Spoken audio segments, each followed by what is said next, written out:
Walang kamalay-malay ang 22 anyos na lalaking ito na kasalukuyang nagsasagawa ng dental procedure sa isang nagpanggap na kliyente nang bigla siyang arestuhin ng mga operatiba ng Regional Anti-Cybercrime Unit 9 sa isinagawang entrapment operation sa Barangay Talabaan, Zamboanga City. Nagugat ang operasyon mula sa isinagawang cyber patrolling kung saan nadiskubre ang isang Facebook account na nag-aalok ng dental services online na walang kaukulang lisensya. Nakipag-ugnayan ang mga otoridad sa suspect at nagkasundo na magkita upang isagawa ang nasabing dental procedure na nagresulta sa kanyang agarang pagkakaresto.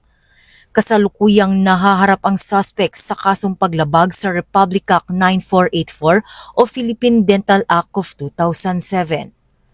Ayon kay Police Brigadier General Wilson Asweta, patuloy na paigtingin ng PNP-ACG ang operasyon laban sa mga individual na gumagamit ng online platforms upang mag-alok ng hindi otorisado at mapanganib na mga serbisyo.